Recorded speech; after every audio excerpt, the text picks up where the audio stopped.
एक दफ़ा का ज़िक्र है कि एक कौवे का आमों का बाग था। 4 दरख्त थे उसके पास, जिसकी वजह से वो बहुत ज़्यादा अमीर था। वो इस वजह से अमीर था क्योंकि उसका कारोबार बहुत ज़्यादा बड़ा था। उसके आम बहुत ज़्यादा पसंद किए जाते थे क्योंकि उसकी फ़सल बहुत ही ज़्यादा अच्छी होती थी। उसने एक दफ़ा मेहनत की, पहली दफ़ा, और उसने अपनी मेहनत का सिला भी पाया। वो उसके पास एक नौकरानी थी जिसका नाम था टॉमी चिड़िया। टॉमी चिड़िया अपनी बेटी के साथ रहा करती थी। वो उसके घर काम किया करती थी। वो अपना काम बहुत ही ज़्यादा लगन से और मेहनत से किया करती थी ताकि उसका आका उसे अच्छे पैसे दे। एक दिन वो उसके घर काम करके अपने घर जा रही थी कि कौवे ने कहा कि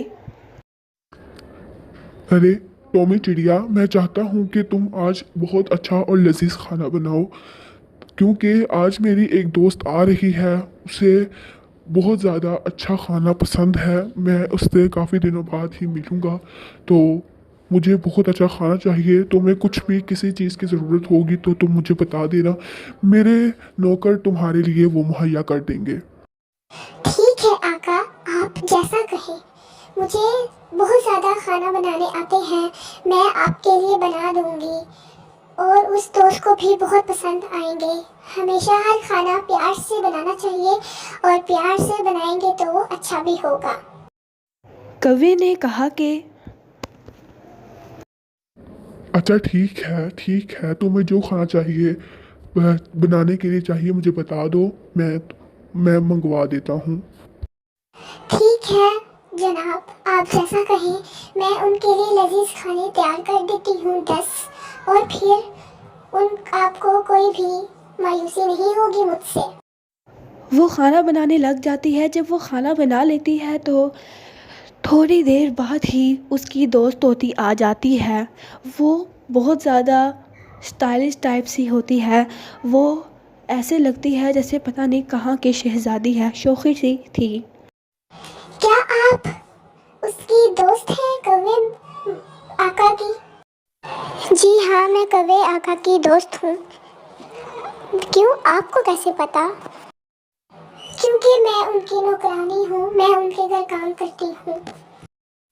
अच्छा ठीक है, तो तुम जाकर अपना काम करो, लेकिन उससे पहले मुझे ये बताओ कि कौवा कहाँ गया है। मुझे तो उसने अभी तक कुछ नहीं बताया। उसने मुझे कहा था कि जब तुम घर आओगी तो तुम्हें सब कुछ मैं मिलूंगा, लेकिन अभी तक वो मुझे नहीं मिला है। कहाँ गया है वो?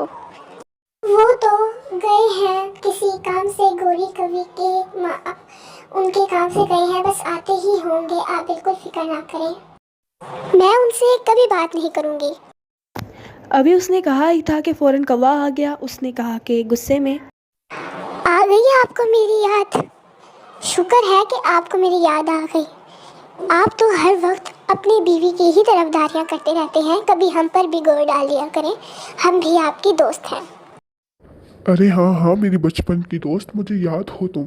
मैं तो बस थोड़ा सा काम करने गया था, आ गया हूँ मैं। चिड़िया, हमें थोड़ी सी अकेली में गुफ्तगू करनी है, हम तुमसे बाद में बात करते हैं। तुम यहाँ से जा सकती हो। अच्छा ठीक है, मैं जाती हूँ।